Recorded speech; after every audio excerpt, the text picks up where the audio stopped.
Ang kwento, ang tao sa gitna ng pista. Isang bayan ang kilala sa kanilang makukulay na pista. Bawat taon, ang mga tao'y nagsisiksikan sa kalsada, nag-aalay ng sayaw, may bitbit na mga imahe, at may handaan sa bawat tahanan. Marami ang nagagalak at sinasabing ito'y para sa Diyos. Ngunit sa gitna ng kasayahan, may isang lalaking nagngangalang Elias na napaisip. Kung si Apostol Pablo o si Apostol Pedro kaya ang naririto, sasama kaya sila sa ganitong prosesyon? Si Kristo Jesus kaya, makikitawa at makikisiksik ba sa kalsada? Habang naglalakad si Elias, nakita niya ang mga tao, mayroon ngang mga sakripisyo, ang ilan ay nag-aayuno, ang iba'y naglalakad ng malayo, may mga nagbubuhos ng pagod. Ngunit tanong niya, ito ba ang pagsunod na kalugod-lugod sa Diyos? Naalala niya ang sinabi ng Panginoon. Mas mahigit, ngunit ang oras ay dumarating, at ngayon nga, na ang mga tunay na mananamba ay magsisisamba sa Ama sa Espiritu at katotohanan, sapagkat hinahanap ng Ama ang mga gayon na maging mananamba sa Kanya. Juan Kapitulo 4 versikulo 23. Naisip ni Elias na ang tunay na pagsamba ay hindi nakatali sa lansangan, sa mga banderitas, o sa malalaking handaan, kundi nasa puso at nasa katotohanan ng salita ng Diyos. Muling sumagi sa isip niya ang babala ni Jesus. Mas mahigit, datapwat walang kabuluhan ang pagsamba nila sa akin, na nagtuturo ng kanilang pinakaaral ang mga utos ng mga tao. Mateo Kapitulo 15 versikulo 9. Sa kanyang paglalakad, nakita niya ang mga tao'y nagkakasakitan dahil sa siksikan, may mga nagagalit dahil sa trapiko, at may mga nalululong sa alak sa gitna ng kasiyahan. Doon niya naunawaan, ang Diyos ay hindi nalulugod sa seremonya kung saan ang laman at damdamin lamang ang nagsasaya, ngunit ang puso'y malayo sa Kanya. Naalala niya si Pablo na sumulat, mas mahigit, huwag kayong makiayon sa sanglibutang ito, kundi magbago kayo sa pamamagitan ng pagbabago ng inyong pag-iisip, upang mapatunayan ninyo kung alin ang mabuti at kaaya-aya at lubos na kalooban ng Diyos. Roma Kapitulo 12 versikulo 2. Kaya't nagpasya si Elias, hindi ko kailangan ng pista para ipakita ang aking pananampalataya. Ang kailangan ko'y tunay na pagsunod sa kalooban ng Diyos, araw-araw, hindi lamang minsan sa isang taon. Sa kanyang pag-uwi, dumiretso siya sa kanyang silid, binuksan ang Biblia, at nanalangin. Doon niya naramdaman ng tunay na kagalakan, isang kapayapaan na hindi na ibibigay ng ingay ng lansangan.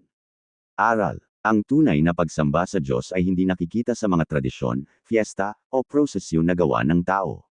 Hindi mo natin makikita sa Biblia na si Jesus o ang mga apostol ay sumama sa mga gayong bagay. Ang pagsamba na kalugod-lugod sa Diyos ay yaong ginagawa sa espiritu at katotohanan, mula sa pusong tapat at sumusunod sa kanyang kalooban. Parabula, ang dalawang uri ng pagsamba. May dalawang tao na parehong dumalo sa isang pista sa kanilang bayan.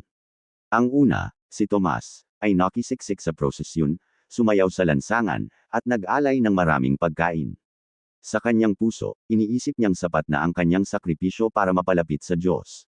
Ang ikalawa, si Joel, ay hindi sumama sa kasayahan. Sa halip, siya'y pumasok sa kanyang silid, nanalangin, nagbukas ng Biblia, at same time na humingi ng kaligtasan at kalinisan ng puso. Sa huli, sino ang higit na kalugod-lugod sa Diyos? Sagot ng kasulatan, mas mahigit, sapagkat aking kinalulugdan ng kawan, at hindi ang hain, at ang pagkakilala sa Diyos higit kaysa mga handog na susunugan. Oseas Kapitulo 6 versikulo 6. At muling sinasabi ng Panginoon, mas mahigit, datapwat walang kabuluhan ang pagsamba nila sa akin, na nagtuturo ng kanilang pinakaaral ang mga utos ng mga tao. Mateo Kapitulo 15 versikulo 9. Kaya't ang aral, hindi nakikita ng Diyos sa dami ng ating handa o ingay ng kasayahan ng tunay na pagsamba.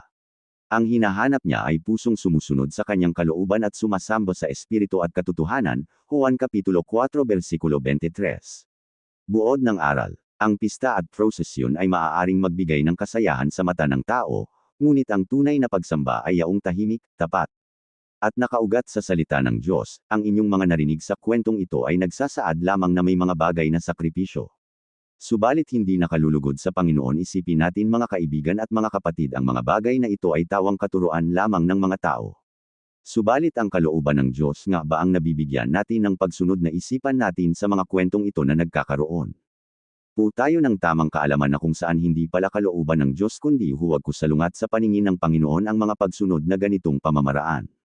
Maraming salamat sa inyo pakikinig ng mga magbigay itong aral at kalakasan sa atin ang kaalaman mula sa Diyos, kaya andito tayo, i-like po natin at i-share ang mga video nito upang may bahagi natin sa ating kapwa kapatid.